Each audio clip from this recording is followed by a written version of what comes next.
It's an interesting time. The separation between the studio films, which predominantly are sequels or large successful books, and the separation of the independent is more than ever before. But the difference is, whereas many years ago you had Miramax as maybe, for instance, the independent, but Miramax was in partnership with Disney, and so Miramax had a very, very big marketing budgets for their small productions. And now each studio has their independent division, but is supported, the independent division is supported by the big studio's marketing budget. So within the independent movement, you have to separate those pictures, for instance, like The King of California, which is distributed by, produced by Millennium First Look in the States and distributed by Metropolitan here in France, which does not have a direct affiliation with a major studio. You know, many of the pictures that were commercial successes in my career did not look like they were going to be.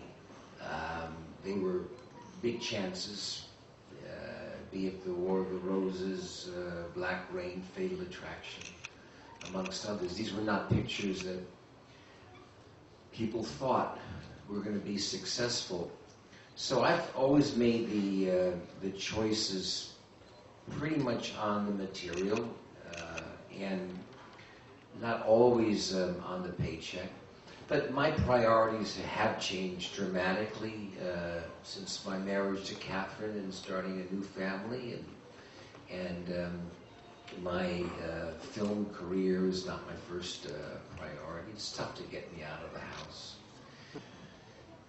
Alexander, who I had never met, wrote me a letter telling me about this script, The King of California, that was written by Mike Cahill, who was a close friend of his at the UCLA Film School, and they were in school together, and asked if I might be interested, and I looked at it, and I thought it was one of the freshest, imaginative, whimsical scripts I'd read in a long time.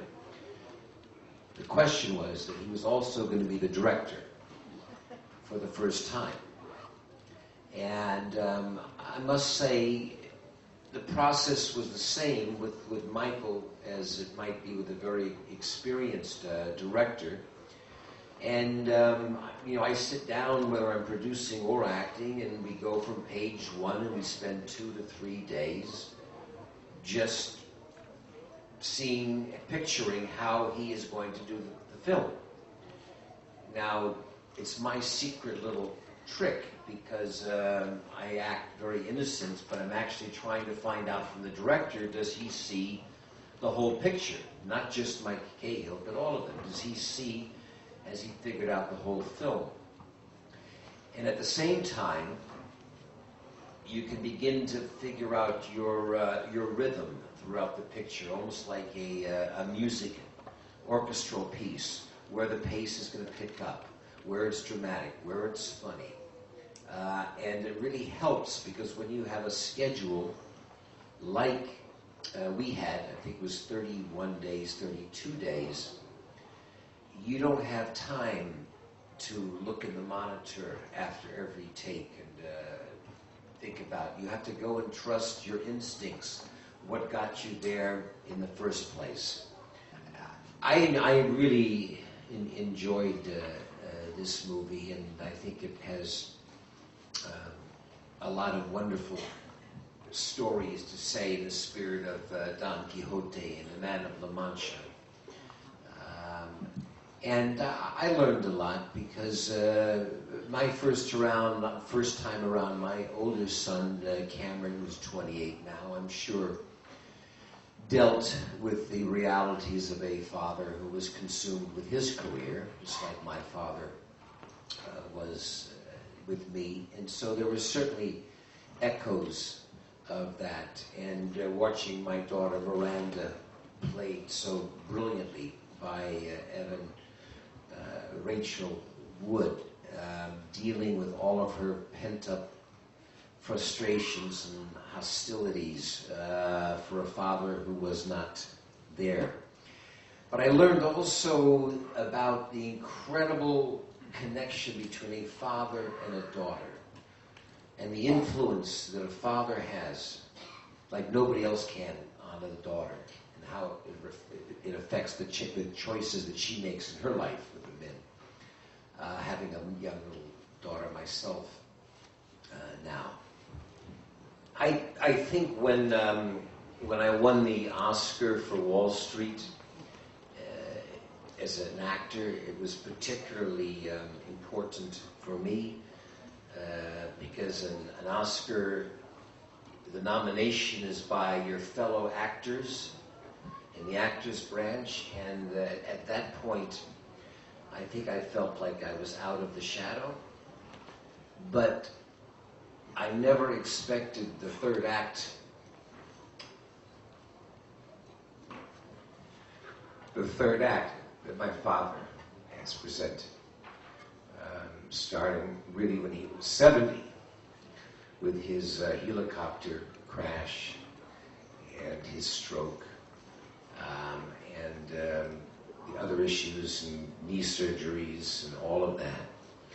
And to see a man who's had such an extraordinary career conduct himself in the third act of his life as well as anybody I've ever seen.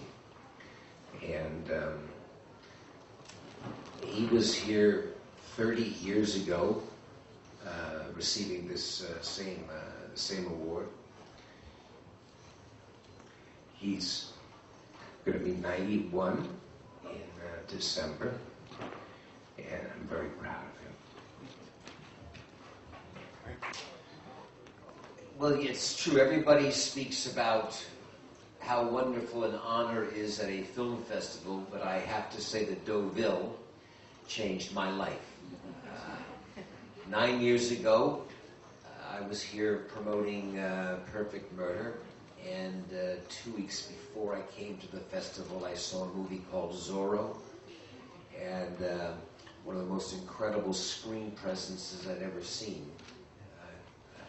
I think Julie Christie was my favorite before Catherine. And as luck would have it, when I looked at the Deauville schedule, Zorro was the next night, and I tried to make some arrangements to have a drink and to meet Catherine. And so, 9 years later, 7 years of marriage, 2 beautiful children, I'm happy to say that, who knows, maybe a few years from now, you may be having an homage to the third generation of Douglas. I think that having some success in your career allows you more confidence, and for me, the enjoyment of acting is taking chances, and so I try to mix up the roles that I do, and I think, interestingly enough, when your career does not become your first priority, you enjoy it much more. The only other thing I wanted to add is a big influence in my life leading up to Cuckoo's Nest was a television series I did called The Streets of San Francisco. And the experience of doing 104 hours with a great professional like Carl Malden was really my foundation for acting and for script work for the rest of my career. American television has become very good because a lot of the best quality film writers who used to write for movies have moved into television for financial reasons, because they can produce shows. So I have a production company, and I look forward to working more in television. I like the speed, and I do not see that big a difference between the quality of television and a lot of movies that I see. So yes, I doubt that I would do a series, but I would be comfortable doing a movie for television. And we are working on a sequel to Wall Street. Stephen Schiff is writing the screenplay now. We don't have a first draft yet.